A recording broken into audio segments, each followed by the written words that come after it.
Carry On Cabby, a gem in the long-running Carry On series that's often overshadowed by its louder, more colourful siblings. But here's a question to kick us off. What happens when you mix marital strife, the competitive taxi business, and the usual dose of cheeky British humour? You get one of the most grounded and charming entries in the franchise. And today, we're diving into why Carry On Cabby deserves your attention. Let's set the stage. Released in 1963, Carry On Cabby was the 7th film in the series. Unlike its predecessor, Carry On Cruising, which was the first Carry On film to embrace Technicolor, Carry On Cabby returned to black and white. Why? Budget constraints were a factor. These films were made on famously tight budgets. But there's more to it than that. The decision actually worked in the movie's favour, giving it a grittier, more down-to-earth vibe that perfectly suited its storyline about the hustle and bustle of running a taxi service. The stark contrast of black and white fits the urban, working-class setting far better than the vibrant hues of a cruise ship or Roman toga. So, what's Carry On Cabby all about? At its heart, it's a story about Charlie Hawkins, played by the ever-reliable Sid James, a workaholic cab company owner who's so consumed by his job that he neglects his wife Peggy, portrayed by the delightful Hattie. Fed up with being sidelined, Peggy hatches a plan that's both clever and wonderfully petty. She secretly starts her own rival cab company called Glam Cabs, staffed entirely by attractive female drivers. The ensuing competition between the two businesses is equal parts hilarious and surprisingly heartfelt. The chemistry between Sid James and Hattie Jacques is one of the film's biggest strengths. Their dynamic as a bickering but ultimately loving couple brings an emotional depth that isn't always present in the broader slapstick entries of the series. Sid James, with his gruff charm, makes Charlie both exasperating and endearing, while Hattie Jacques shines as Peggy, proving she's not just the nagging wife stereotype, but a clever and determined woman in her own right. The supporting cast is a veritable carry-on who's who. Kenneth Connor plays Ted Watson, Charlie's loyal sidekick, who's roped into the escalating rivalry. Charles Hawtrey appears as, well, himself, his usual quirky, campy self, as the hapless pint pot,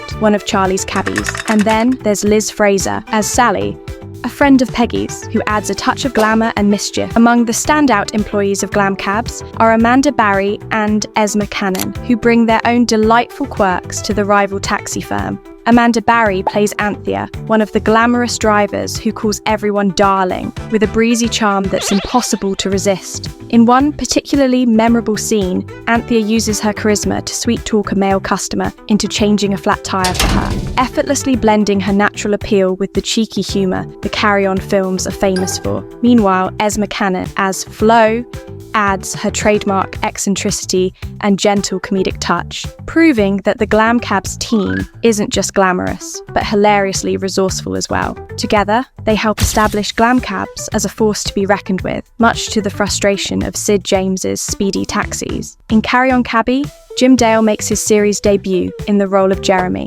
an expectant father anxiously trying to get to the hospital, a small but memorable part that hints at his future prominence in the franchise. Similarly, Renée Houston appears as Molly, the lady who worked in the Cabby's cafe, bringing her distinctive presence to the screen. She would later take on more substantial roles in films like Carry On at Your Convenience and Carry On Spying. Additionally, the film features Milo O'Shea as Len, one of Charlie's cab drivers, adding depth to the ensemble cast with his unique charm. These early appearances provide a fascinating glimpse into the evolving ensemble that would come to define the beloved Carry On series. Carry On Cabby holds a special place in the history of the series as the first film written by Talbot Rothwell, the man who would go on to pen the majority of the franchise's most beloved entries. Rothwell's sharp wit and knack for creating memorable characters is already evident here, setting the tone for the Carry On style that would dominate the later films. Interestingly, Carry On Cabby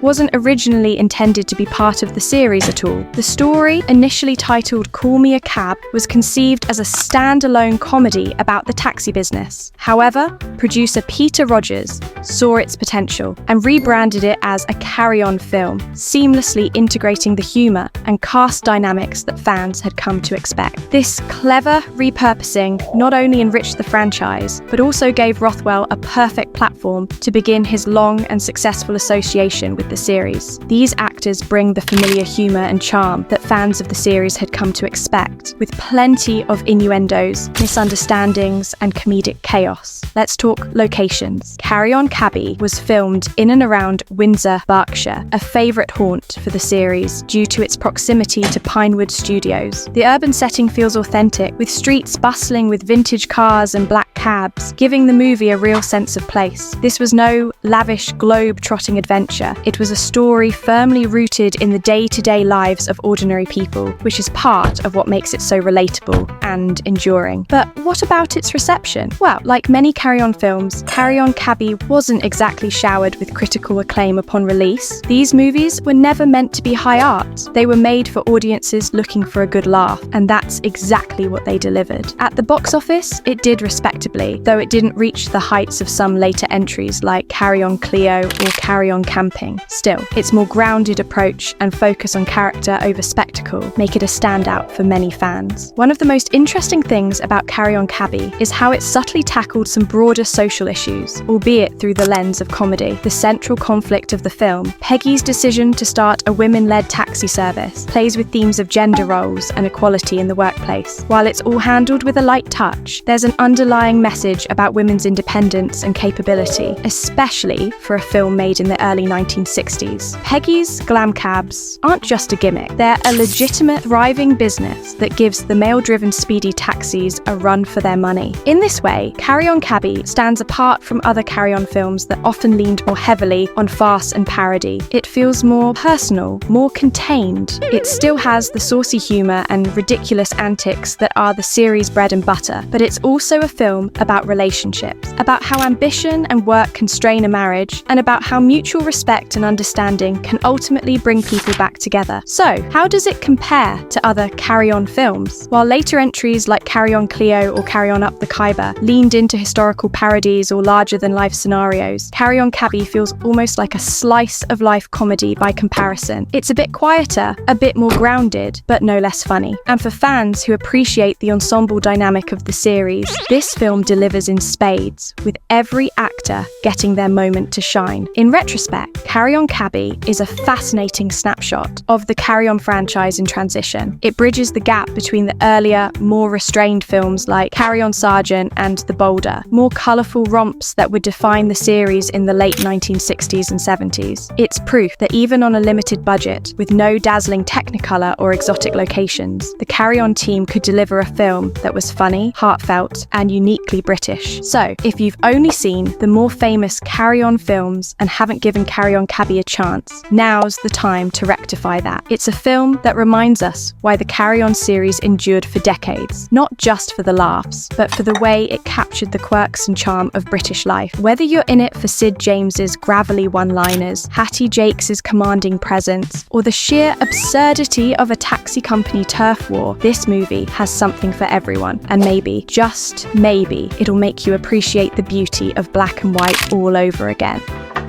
Any blue chaps free? Oh, yes, I am, darling.